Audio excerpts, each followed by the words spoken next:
Hi FlashTube, it's Diane.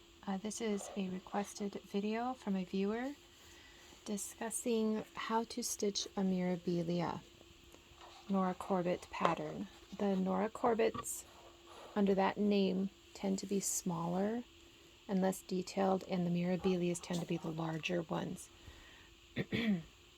Her question, this is the first time she's ever done a Nora, and she was confused on some of the directions, and I've been stitching for 30 years. I've stitched a number of Noras, and before I found Nora, or before she began designing actually, I stitched some of her mom's lavender and lace patterns, and her questions from this viewer were very good. If I was just coming into cross stitch, I probably would have similar questions, particularly on a Mirabilia.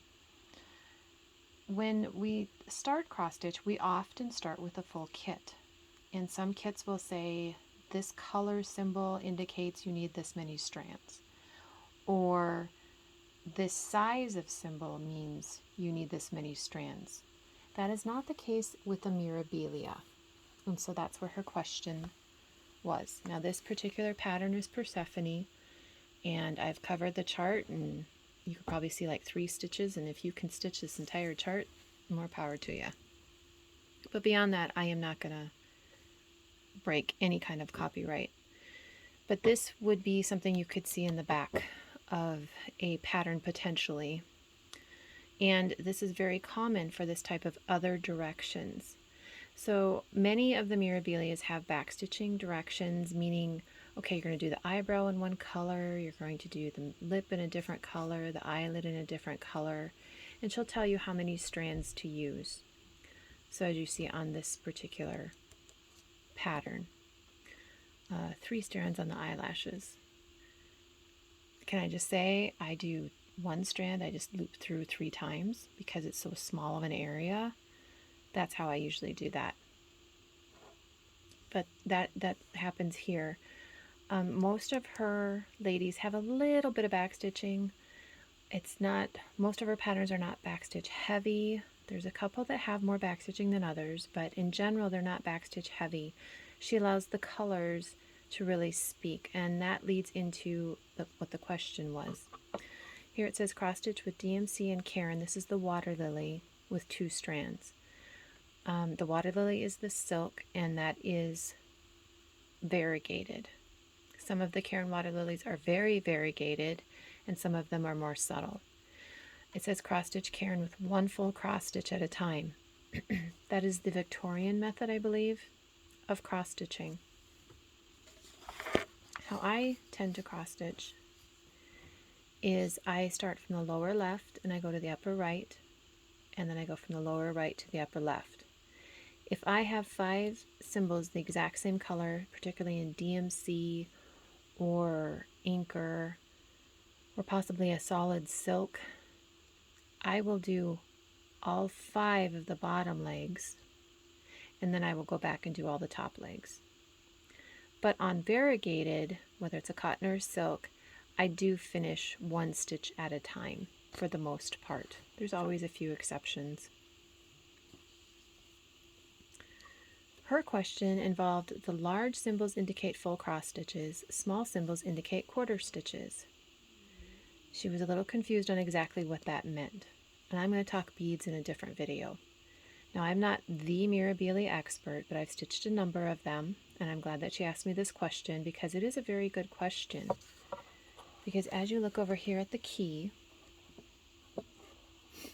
please note all these little marks that are after the numbers, that's my notation that, oh, I have that color. That's what that means on my chart. It doesn't come with that particular indicator. Also, you see 632 and 838. Neither of them have a symbol, but they have this little asterisk. That's used only in backstitching. So it's not used in the full crosses or the quarter stitches anywhere in the design. That is rather common in the larger Mirabilias to have a color, in this case 2 colors, that are only used in backstitching, but the Nora and the company that prints her patterns is very good at noting this is only for backstitching, only for backstitching. My viewer's question If you see this little itty bitty circle up here, that's white. And then you have this big black. Does that mean that this is a large symbol and that's a small symbol? Or this dot is large and this dot is small? Or, is this large or is this small? That was her question. I think it's a very good question. On Mirabilia patterns, no, that is not what that means. If you see the symbol, no matter if it's the little itty bitty dot for the white or the bigger dot for the 154, most situations that means a full cross stitch. And as we saw from the directions, they want you to cross stitch DMC 2 strands over 2 threads. I usually stitch my Mirabilias and my Noras on 28 count or 32 count because the beads lay nice on those particular counts of fabric. My samplers I tend to do on higher counts of fabric, 40 count. I have not ventured into the 46, and how my eyes are right now, I'm not ready to do that. I might someday, but not today. So it is a very, very good question. Nora's patterns are not the only patterns that have quarter stitches on them in the way I'm going to show you. So what exactly is a quarter stitch?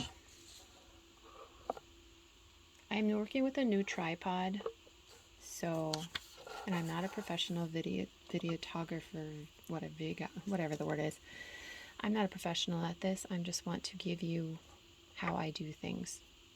Now I made a square here of Aida and a square over here of linen. When you are on Aida cloth, you are worried about these 4 dots because that's a full stitch. With linen, there are 9 holes because you go over 2 threads, up 2 threads. Where on Aida, you just have the thicker thread. Let me get my marker here. A quarter stitch, I'm going to do it on linen because I'll talk a little bit more about this in a minute, but a quarter stitch, instead of the full X, you're only going to get 1 leg. Or you're going to get this leg up here. You're only going to get 1, and that's the entire stitch. There's also a 3/4 stitch, although to be honest, I rarely use a 3/4 stitch. Quarter stitches help a pattern have a curve, appear to have some dimension. So here, these are all the same symbol, even though it's my handwriting and I didn't get them perfectly sized. But we have this particular color, we have 5 full crosses and then a quarter stitch. Here we have 7 full crosses and a quarter stitch. Let's say this is a hill or on a Nora pattern, often her shoulder or maybe part of her face has that gives your eye the illusion of a curve. Let me close my marker here and I'll show more what I'm talking about. Here is my Mirabilia red in the original colors. I'm restitching her in blues, but as you notice here on her skin, her chin, and here, to get that kind of curved dimension movement, to be honest, I wish that her nose was a little less curved up here, but that's just how it worked out. To translate a drawing of a curve into cross stitch, you're working with X's. So a quarter stitch, I don't want to use that because I don't want to mark my pattern. Let me pull out a tool I can use that I can mark my pattern with, or point with. So here on this particular square, there's a full square, but below that is a quarter. Let me see if I can zoom in. So then there's a quarter stitch right here to fill in that little corner. And then there's another quarter stitch here to fill in that little corner. That way when you do the angle there, you don't see any of the flesh tone here or flesh tone here, and it gives more of that curved look in the eye. Now here on the chin, full cross, I think this is a quarter stitch here. So again, it fills in that back stitch.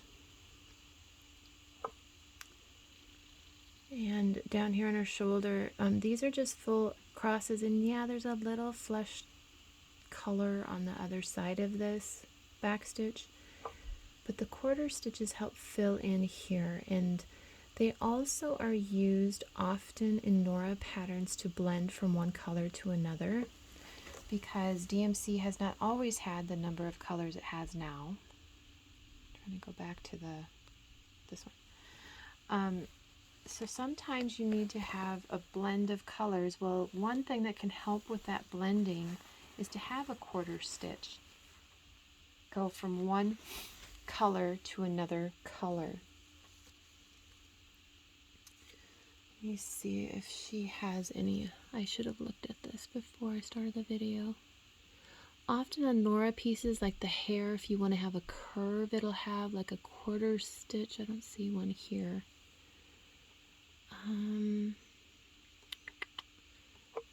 Sometimes between colors you'll also have the quarter stitch.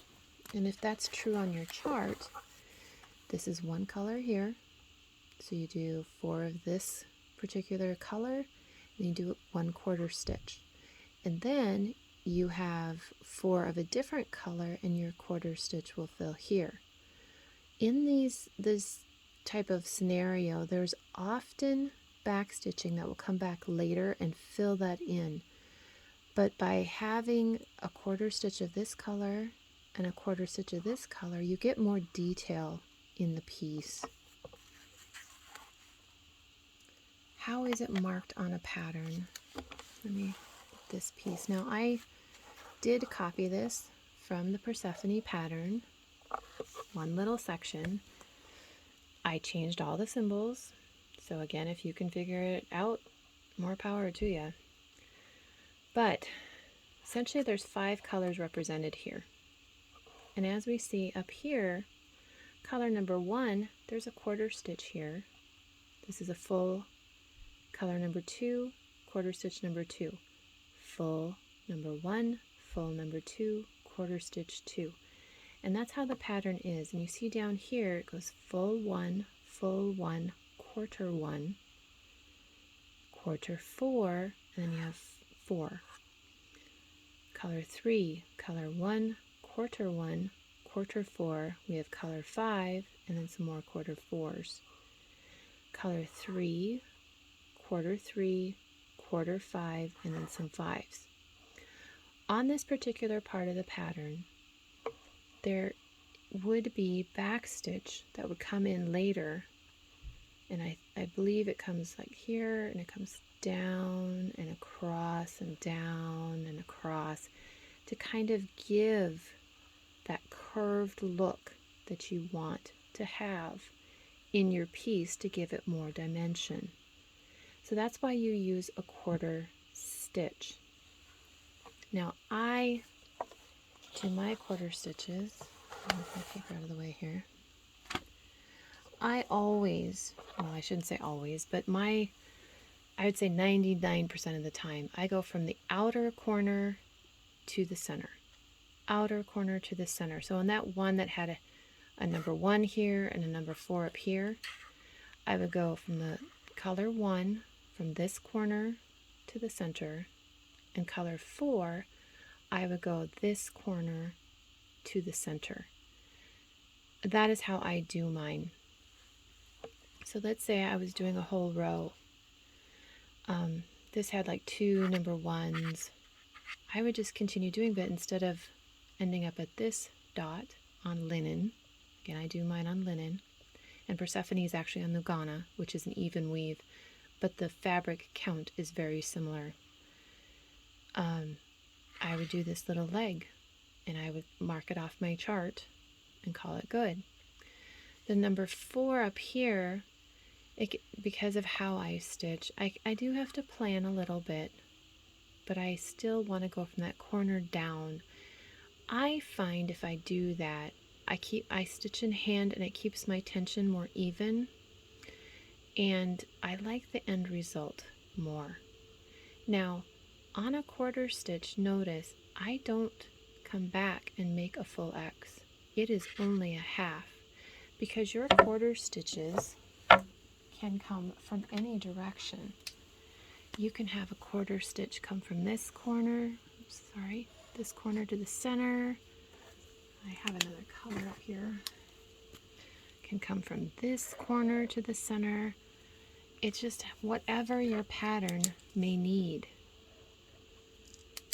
So I do not make this a full X. And then when you come back with a back stitch, it lays and it completes that X in my mind. And again, I'm not an expert, so somebody's probably going, oh, that's totally wrong. This is how I do it. So I go from the outer to the inner. Now on Aida cloth and 14 count Aida, you have the same four. Both these boxes are same. They're 2-inch squares. The boxes are the same size, so the final stitch is the same size. Just on Aida cloth, you don't have this, the dot in the center here. And I started stitching on Aida cloth. There's nothing wrong with stitching on Aida cloth. And yes, you can do quarter stitches on Aida cloth, just as you can do on linen or even weave. This is really probably, I did quarter stitches on Aida cloth, and this is what trained me on starting from the corner and going down, because on Aida cloth you are actually going to have to put your own little hole in there, because there's not a hole that's automatically there. So from the outer corner to the center. I also do this with 2 strands with DMC on Mirabilias, corner to the center, corner to the center. And on Aida cloth, just like on linen, your quarter stitches can come from any direction. But notice, I don't bother with these guys. I leave those completely alone for quarter stitches. These are handy for other specialty stitches, but Nora tends to only use full cross, quarter stitches, and back stitching on her pieces. I do not remember a piece that I have stitched that has used any other stitch on a Mirabilia piece. But again, you can do quarter stitches on Aida. You just will have to pierce the center and make this hole for yourself. And having your needle go down to make that hole rather than come up and poke yourself. Yes, you can poke yourself needle going down too. Don't ask me how I know that. But you can do that. And if you're going to do this on Aida cloth and you have to pierce your hole, don't just stab it. Take your needle and you can kind of move those Aida threads aside and kind of wiggle through, because then the eye of the needle will make the hole that your thread will go through. It does take a little practice, and if you're nervous about doing that on Aida cloth, may I encourage you to try it in the borders. But have I stitched a Mira or a Nora on Aida cloth? I do not think so. I think by the time I found Mirabilia, and I bought her first pattern when it came out, I think I was stitching on linen most of the time. I still do stitch on Aida periodically, particularly on Christmas ornaments, because it's easy on the eyes. And the finished result, your size of your stitch, if I did an X here, it's going to be the same size as this X. So that's the main difference between Aida and linen, and others have talked about the difference between Aida and linen. Because this is how I do my full stitch, sometimes I do have to kind of plan ahead. Oh, I need to grab that stitch. But I stitch the majority of my quarter stitches when I'm stitching with that color normally. So on this piece here, I would just stitch, stitch, pick this guy up, then go back and finish these 2 stitches. That is what I would do. On this number 4, what I'd probably do, because I'd look at the pattern and kind of make my plan, up, up, up, up, come back, come back, come back, come back, and I would probably come up this hole, make my quarter stitch first, and then pick up here and then do this row. That's probably how I would do this. and I would be sure to grab this guy too. Have I ever forgot quarter stitches? Oh yeah, all the time. And sometimes I go back and put them in, and sometimes I don't because it's a quarter stitch. Now this is not the same as 1/1 skin or 1/1 stitching. This is only dealing with the quarter stitches, because the quarter stitches you don't want a full X. On the like the shoulder or the chin, because you just don't want that extra bulk. And then on Mira's, you tend to come back. There will be back stitching here, and that will finish this stitch off. And it does give it a nice edge. Let me pull out red again. Put my sharp tools away so I don't damage her. My ink away so I don't damage her. But like here on her arm, yeah, there's quarter stitches in here too. So it just gives a nice texture and a nice raised look when the back stitching is in. I will lay her all out in case anybody has not seen her, so you can see the whole design. It's an absolutely beautiful design. And yes, this is actually the called for fabric, which for me is unusual because usually I change the fabric, but it's all the called for colors. And she has a lot of beads on her, but I want to talk beading in another video. And I hope to the particular viewer that this does answer your questions, and I hope anybody who's ever wondered about these directions over here on a Mirabilia pattern, that this is how I interpret this and how I have stitched these pieces for years now. Now the beads, I don't like using invisible thread. I do not. Bugle beads. This particular pattern has bugle beads. Not all mirrors do. But I will talk about how I attach my beads. I'm going to show that in a different video. So I hope that this video is helpful, and please feel free to ask specifics beyond what I've shown here today. But the basic thing is large symbols do not have to do with the key on a Mirabilia. They have to do with the printed pattern, the size the symbol is. And I will admit, when there's back stitching here, sometimes it is hard to see that symbol. So I just guess. It's my piece. If somebody's going to have a real problem with it, it's on them. It's not on me. Sometimes it's very obvious, and sometimes it is hard to see what the symbol is under the back stitching. How would I improve a Mirabilia pattern? I would have all the beads be numbers and all the symbols be symbols. And on Persephone right now, and this is not just on this particular type of pattern, I have two colors. One goes like this, and one goes like this. And they're right next to each other. Really? And I have one like this, and I have one like this, and they're right next to each other. I will say on Nora's patterns, she tends, not always, but tends to use darker symbols like this full square here for a darker color. And the white is a very quote-unquote light symbol. I've noticed that about her patterns, and what she said is she hand writes all her patterns out. She hands them off to somebody at Witchelt who interprets her symbols and then makes them so they're the N and they're the 3 and they're the check mark. So it's a very fascinating discussion when she tells you how she does her patterns. I just personally wish they would have all the beads be numbers and the symbols be just threads. But again, I hope that this answers your questions. Oh, I do want to say one more thing about the key. And it usually says it on here. Yeah, here it says, when there's a number after the like white 3, that means you need 3 skeins.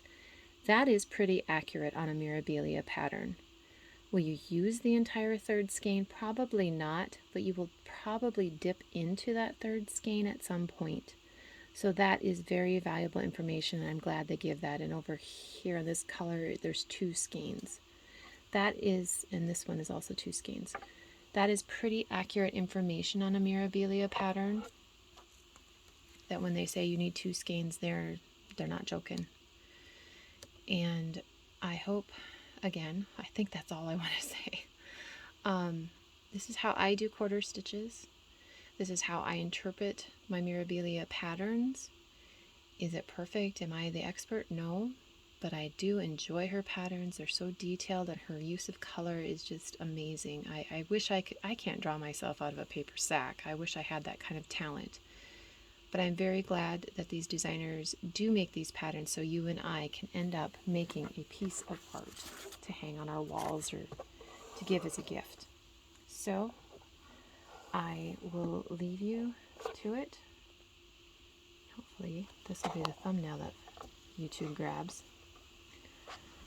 So I hope this answers your questions regarding quarter stitches. If it doesn't, my email is below, mondotstitches@gmail.com. And if I've totally confused you, ignore my video and do it your way. Enjoy your stitching. Love what you stitch. I know I try to do that with all of my pieces. Love to you all.